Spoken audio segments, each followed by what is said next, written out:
When you play the Game of Thrones, Subscribe and like. you die. There is no middle ground. Welcome back to the Grease Goblins YouTube channel. Today's video, we're going to be following up on our Battle for the Wall series. In the last video, we talked about the battle for Castle Black with Styr and the Thenns and the Ygritte faction of wildlings that was with Styr. So that video covered everything at Castle Black, and now we're going to be focusing our efforts on the actual Battle of the Wall, the real battle for the North, you would say. And so I'd highly recommend going back to that video, checking that out, because that very much serves as a prelude and a basis for this video, but again, this is still kind of a standalone video as well. So a little bit of a prelude and catch up from that video. There's a number of things we need to keep in mind for going into this video. At this point, Stannis has been informed of the situation at the wall by Davos and is on his way to Eastwatch. We'll talk about him a little bit more in the next video, as we're going to do a three-part series.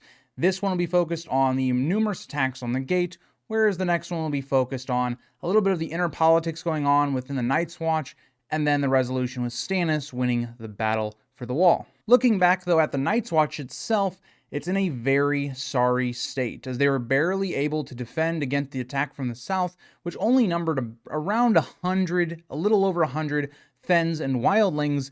This is a whole different beast. Many are dead after the fighting, buildings are destroyed, and most importantly, the stair getting to the top of the wall is destroyed. They only have one way to get to the top of the wall, this kind of elevator system that they have, and it only allows for maybe at most 10 men to get up at the wall at a time. So it's really difficult right now to get to the top of the wall, and so that's what I meant by in the last video.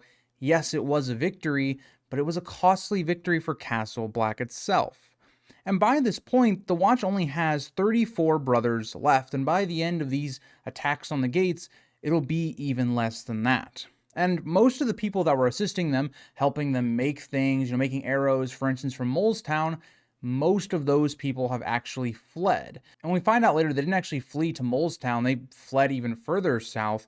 But at this point, the Watch is looking in a really, really bad state. But with that being said, even though the Watch doesn't have many men to defend it, it is well supplied. Let's get a quote directly from the book to really look at the state of the Night's Watch supplies. Bundles of quarrels, arrows, spears, and scorpion bolts stood ready on every hand. Rocks were piled 10 feet high. Big wooden barrels of pitch and lamp oil lined up beside them. Bowen Marsh had left Castle Black well supplied, and everything save men. And that is the truth, right? The Watch is, for the most part, pretty well supplied. Will that supply last long enough? No, we know that to not be the case. It's going to last for a good amount of time, of course, but eventually they're going to run out of those supplies. So even with how well supplied they believe they are, even that really is not enough. And the other part of that just being, yeah, they don't have enough men. But then also getting another quote about the system in terms of how they're getting up to the top of the wall and the state of the stair and also this winch system that they had. Where the stair had been, only an immense tangle of charred wood and broken ice remained below the wall. The winch raised them up now, but the cage was only big enough for 10 men at a time, and it was already on its way up by the time Jon had arrived. He would need to wait for its return. Others waited with him. So again, just reinforcing the idea that the Watch is just in a terrible state at this point. Now, let's also flip then to the wildlings, Mance Rayder's forces. And we have some estimates here. We don't know exacts on the terms of how big Mance's army is, but we get an estimate from Jon himself, who says there seems to be around 30 to 40,000 wildlings, hundreds of giants, and 100+ mammoths. This wildling force has more mammoths than the wall has men defending it, at least at the Castle Black gate.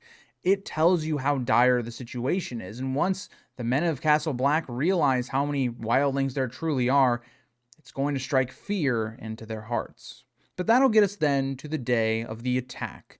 Jon is awoken in the middle of the night, a few days later from the first battle of Castle Black, to the sound of a horn being blown as he hears 2 blasts signaling wildlings.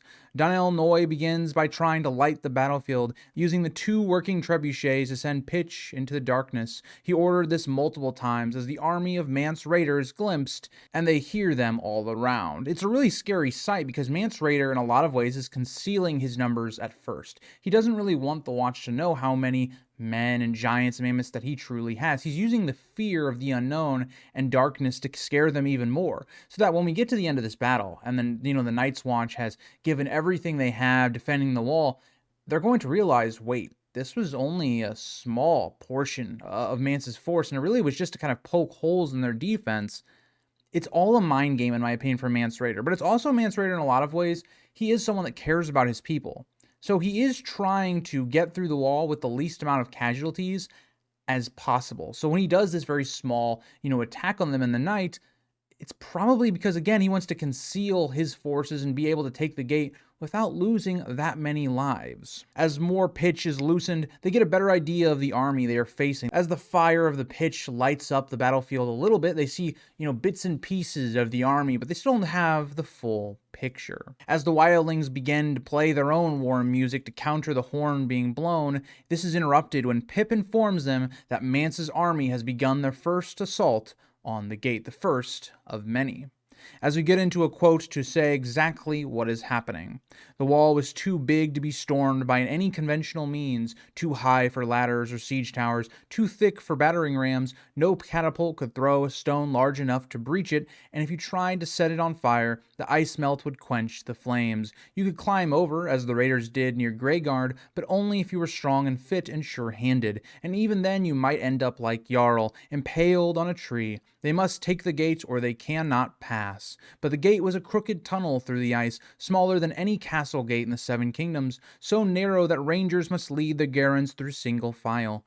3 iron gates closed the inner passage, each looked and chained and protected by a murder hole. The outer door was old oak 9 inches thick and studded with iron, not easy to break through, but Mance had mammoths, he reminded himself, and giants as well. So we really kind of lay out the battle, and this is a lot of what we focused on in the battle for Castle Black. The key to taking the wall is how do you get past it, right?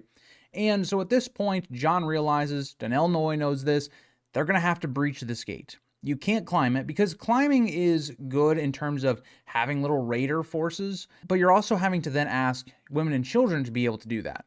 That's just not possible. So you have a couple options, right? It's like, okay, you have to wait once again for someone to clear the wall and all of that stuff, and then take Castle Black from the south again. Now, you have to remember, Mance doesn't have the information that necessarily we do, right? We know the Night's Watch is not in a good state. Mance could theoretically do this and maybe save a lot of lives, but he doesn't have that full information. Yes, he might have someone like Varamir, for instance, who can warg and try to, spy on them a bit, but you're just not really going to get the full picture. So I think what Mance does, given the information he has, is probably the right move. Noy decisively sends lamp pitch at them as they are lighted and sent below. They hear the screams of pain and misery below, but the battle continues on. This won't stop them forever. And you're going to hear a lot of this in war. I mean, imagine you're trying to siege this huge wall, and you're just seeing lighted pitch just coming straight down at you. It's just something that is horrifying to think about. Not only the impact is going to kill you, but it's also you're being lit on fire and things like that. Like, it is a horrifying feeling. And again, if you're somebody on the wall, of course you're going to celebrate. This means you possibly can live longer, but it's still very horrible in terms of how George describes it. Noy instructs some archers to continue firing into the darkness as he himself plans to go into the tunnel with a few other men to hold the gate in case the worst happens. Noy knows the gate is the key to everything. They have to hold it. And so he takes it upon himself to do so. And we know that he ends up really coming in clutch for the Night's Watch and will give his life for that. But this is not the surprising part of this. The surprising part is what Danelle Noy does next. He then gives Jon command of the wall. Remember, Jon is extremely young. He's still a teenager. Yes, he has proven himself to be a great asset to the Watch. A lot of people have put their trust in him, like Horn Halfhand and Jeor Mormont. But it's still crazy to think about. But again, there's not that many people to choose from, and Jon does seem to possess a lot of leadership traits that would make him a great person, especially in battle, right? And I think Danelle Noy sees all of those things in him. Now, Jon is a bit stunned by this, but he doesn't really have much time to think about it. He has to go into action. The next part of the battle becomes a blur for Jon. As hundreds of arrows were shot, the trebuchets continued all throughout the night, as well as the oil being sent down below whenever they got too close to the gate. But nothing stopped them as they continued hearing the sounds of war. It seemed unrelenting. Nothing was going to stop them from getting through this gate. And this is when things start to go a bit more wrong. Suddenly, the right trebuchet broke itself and became unusable. And this really puts a damper on things because the left trebuchet now, it's the only trebuchet firing. And if you're the wildlings and you're Mance, you're looking at this going, they have one trebuchet shooting now. Just avoid that spot. Avoid the spot that they're loading and firing into, and you'll be fine. And so that's exactly what the wildlings do. But when morning finally came, Jon saw the carnage of the night battle. The ground was black from the oil and pitch that they had been using all throughout the night. There were carcasses everywhere. A mammoth was dead, and giants as well. And this is just crazy to think about if you're Jon, right? Just a completely different battlefield. This is snow. You're fighting in a very white terrain, and by the time daybreak comes, the darkness still lingers. It's just black all over the field, and kind of paints that bleakness of war. I think that George does a lot of very clever things with this battle, and it's why so many people love this section of Jon's story so much, myself included. And I just think it's a great job because when you do see that daylight comes, it's like this realization for the men of the Night's Watch. The men of the Night's Watch have never seen the full force of the wildlings. Jon has. Jon has been with them. He experiences them to some degree. Like, he realizes how large they are. But even he is shocked by the full scale of Mance's power. Mance is showing off his army in reality to send the Night's Watch running. He's hoping they're going to desert, that they'll flee for their lives. But Jon isn't going to allow it. And this is when the second assault on the gate begins, as we get into another quote to really set the stage for the second assault. Mammoth centered the wildling line. He saw 100 or more with giants on their backs, clutching mauls and huge stone axes. More giants loped behind them, pushing along a tree trunk on great wooden wheels, its end sharpened to a point. A ram, he thought bleakly. If the gate still stood below, a few kisses from that thing would turn it into splinters. On either side of the giants came a wave of horsemen in boiled leather harnesses with fire-hardened lances, a mass of running archers, hundreds of foot with spears, slings, clubs, and leathern shields. The bone chariots from the frozen shore clattered forward on the flanks, bouncing over rocks and roots behind teams of huge white dogs. All of this is overwhelming if you're somebody on the Night's Watch. If you're someone on the Night's Watch, you've probably grown up your whole life thinking that giants are extinct and mammoths don't exist, and these wildlings, how could they be this organized, right? Remember, it's not just one giant and one mammoth they're seeing hundreds. This is something to break their courage. I don't know how I would be in this situation. I think I'd be shitting myself. But that is when someone steps up. Jon continues his role of being a leader. He steps up and finds his courage as he gives his speech to cure the fear that all of these men are feeling. It seems to uplift their spirits, and the war horn is blown again to sound for battle, and that the Night's Watch is not beaten yet. Jon begins giving orders specifically focused on the ram and the defense of the wall. As we get another quote of Jon as he's ordering his men. Jon laughed like a drunk or a madman, and his men laughed with him. The chariots and the racing horsemen on the flanks were well ahead of the center now, he saw. The wildlings had not crossed a third of the half mile, yet their battle line was dissolving. Load the trebuchet with caltrops, Jon said. Owen, kegs, angle the catapults towards the center. Scorpions load with fire spears and loose at my command. He pointed at the Molestown boys. You, and you stand by with torches. As you can see, Jon is taking the leadership role on the wall. It's the reason he's going to become the Knight Commander, is because he does not cower away. He stands up to the wildling approach and is the person ordering everyone to do their jobs to survive the night. The wildlings on their advance attempted to fire arrows back at them, but obviously these just fell short, never coming close to the top of the wall. Think about it. Just think about how physics, gravity works. You're shooting an arrow, right, up into the sky. That has to go traveling a huge distance. First of all, you have to have a very powerful bow, which the wildlings just don't have right now. You then have to think, okay, if the wind is coming down on you, well, the arrow is just going to come straight back down. And is that arrow even going to reach the top? And you can even hardly see it. You see black, like little tiny black specks way up there. The wildlings really have no chance of ever actually hitting anyone, and I know they do hit like twice. They hit twice that we're actually told in the story. And one of them doesn't even actually kill someone, it hits a wooden leg. So that just should tell you that this is not really a good idea. You can understand them just trying to maybe do some covering fire, whatnot, but it's not really affecting them much. When in range, the watch loosed arrows after arrows. To great effect, the mammoths were running wild, many giants were dead or running, and the ram itself was down and done. The wildlings were in full retreat, and at this Pip informs them of the second attack on the gate, but Jon simply has the oil kegs dropped on them again to great effect, as this action sends the free folk into full retreat, with the first battle for the wall being over as Jon gives command to Gren and heads down as his injuries have caught up with him. At this point, Jon feels pretty confident the wildlings aren't going to attack again. They've been thwarted twice now, and Jon just can't really keep going. Like, he has his injury from the arrow shot that he had taken, his fever's coming back.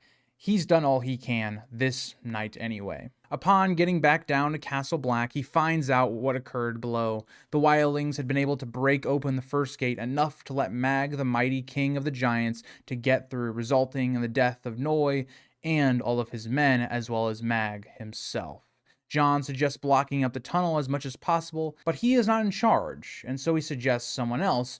But that's when Aemon brings it back. Aemon knows that Jon must be the person to lead them. He is the one that Danelle Noy chose, as well as Qhorin Halfhand, and as well as Jorah Mormont. Aemon knows Jon must be the leader, and so Jon steps up, almost a little bit begrudgingly, but he is now in control of the wall, or at least of Castle Black specifically. And, this is a really important part of the battle, right? You have Danelle Noy, who's your last leader, kind of major figure at Castle Black, outside of like Aemon, but Aemon's not like your Lord Commander type, falling, and how close the watch was to being breached. If it wasn't for Danelle Noy and his men's sacrifices, very easily Castle Black could have been taken and the wall with it. But that then gets us to the third assault on the gate, aka the attack of the turtle. Very weird statement, but I just find that funny. The attack of the turtle. Now, we do actually skip a chapter, as there's a bit of things that happen between Jon's chapter in terms of the first and second assault of the gate to the third, as a few days have passed, with Mance really not letting them get any sleep and just preparing for the next major assault. This is a great tactic, right? If you're Mance, you don't want the Night's Watch to be getting great sleep. You want them to constantly know you're there and preparing. It's going to make the Night's Watch unease. They're not going to be able to be well rested, and that's something that's very apparent when we see Jon in this chapter as well, as he notes the watch is beginning to feel it, as they are all tired as the battles have never stopped. To add to their problems, the wall is running out of supplies overall, as well as the other battles along the wall were not going well either. So it seemed like you have two things. One thing is, okay, we don't have the supplies to keep defending the wall like we have been, right? We can't keep, sending oil when they attack the gates and all that stuff. We can't rely on being able to use our bows because we're running out of arrows. So what do? The Night's Watch is growing desperate.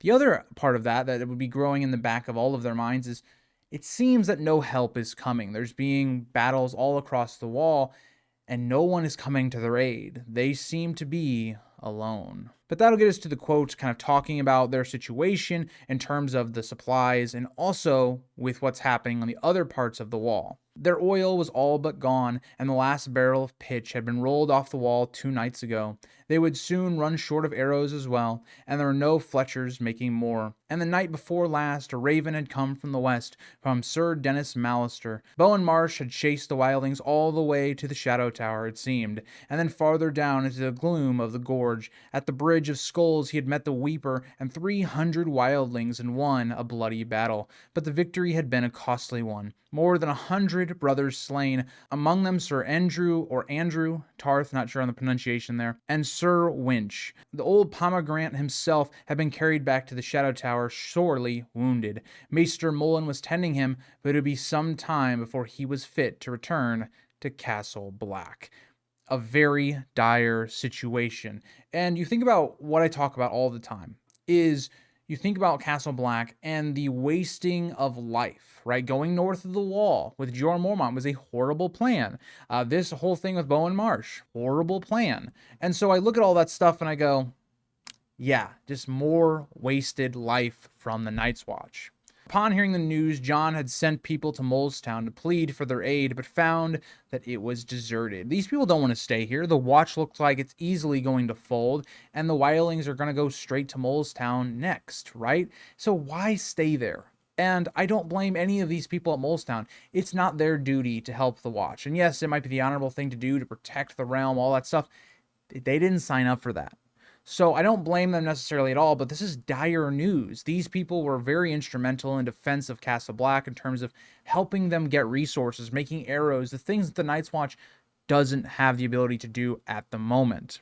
At this, the wildlings were continuing to harass the watch by sending out archers with a shield wall in protection. Jon had countered this at first with fire arrows, but afterwards Mance had countered right back, as he sent them out more now with hides over the shield wall. So fire arrows no longer worked. They couldn't just burn right through this protection. They were now having free reign of shooting arrows up to the top of the wall. Now, like I already talked about, highly unlikely that these arrows are going to ever hit an actual target. Jon himself believes very small chance of that, so he doesn't take that many precautions. But still, it's just something to keep the Night's Watch on edge, right? It's just something to annoy them, bug them, have to be called up to the wall maybe instead of sleeping. It's all of those things. That's what Mance is doing. It's not necessarily to take over the wall with this strategy. It's to, oh, well, maybe if we kill one member of the Night's Watch, well, that's good, right? There's only, at this point, there's less than 30 of them left, right? A number of them have already been killed given the defense of the gate. So at this point, Mance is like, if we even kill one, like, we're killing off like 5% of the Night's Watch every time we kill a guy. So if you're Mance, that's the strategy here. Jon then uses a scope of sorts given to him by Aemon to spy on their enemy when he sees the newest additions to the turtle. As we get into a quote to kind of talk about what the turtle is, think of it as a battering ram, but with a lot more protection. The wildlings had skinned one of the dead mammoths during the night, and they were lashing the raw, bloody hide over the turtle's roof, one more layer on top of the sheepskins and pelts. The turtle had a rounded top and 8 huge wheels, and under the hides was a stout wooden frame. When the wildlings had begun knocking it together, Satan or Satine, I've seen a lot of people pronounce this differently, but yeah, thought they were building a ship. Not far wrong. The turtle was a hull turned upside down and opened fore and aft, a long hall on wheels. So you really see the appeal of this, right? You know at this point, the wall is out of a lot of their things like oil and such. They can't, burn it with fire arrows because you're putting hides and things over it. It seems like a foolproof plan, and also you won't be losing much life, you would assume. But breaking their breakfast, the 4th assault on the gate is set to begin. Jon has the horn blown as he knew he would need every single person. He needed the full strength of the wall. This would either make or break them. If the turtle got through, well, there's no good sleeping because you're going to end up dead. The turtle approached slowly, being pushed by men this time and not mammoths and giants, which Jon is glad about. I think Jon is somebody that doesn't want to have to kill all these giants and mammoths. These are very rare, beings and all that stuff, and they're being wasted on the wall. They're easy targets. Jon tries a futile move. He kind of realizes this isn't going to go well, but he wants to be cautious. He wants to use everything at his disposal before doing his big plan. He first has archers, scorpions, catapults, and the one remaining trebuchet shoot at it with no real effect. Jon realizes that if he had more trebuchets, this would not be a problem, but because he only has one, the wildlings just have to avoid where that one trebuchet consistently hits. And this is when Jon reveals his trump card with the barrels of frozen crushed rock, aka gravel that has kind of been frozen, as we get into this next quote. Alongside the warming shed, a dozen stout oaken barrels were lined up in a row. They were full of crushed rock, the gravel that the Black brothers customarily spread on the footpaths to give themselves better footing atop the wall. Yesterday, after he'd seen the free folk covering the turtle with sheepskins, Jon told Gren to pour water into the barrels as much as they would take. The water would seep down through the crushed stone, and overnight the whole thing would freeze solid. It was the nearest thing to a boulder they were going to get. Once the turtle got close enough and in range to the wall, they released 4 of these barrels. This worked to a devastating effect. The turtle was crushed in the front, killing many and sending the rest running back to safety. The 4th and the final assault of the Castle Black Gate was over, with the watch being down to 8 of 12 barrels of gravel left. And this is where I want to stop the video. This is really the whole battle for the wall that we get in the main story. And after this, we're going to talk about the battle north of the wall, as that is the true conclusion to this. And I didn't really want to force it into here because this is already going to be a long enough video. It'll be a lot of work to put this together. I wanted to save, everything that we talk about with Stannis and his genius with the attack on the wildlings and all that stuff. I wanted to save it for its own video, so I didn't feel like it was kind of crammed to the end of this video and kind of felt sped through. But I hope you guys all enjoyed. I really have enjoyed making this series. It's probably been some of my favorite stuff that I've covered on the channel in probably the last couple months, and I hope you guys all do enjoy it. But I'll see you guys all in the next one. Bye, guys.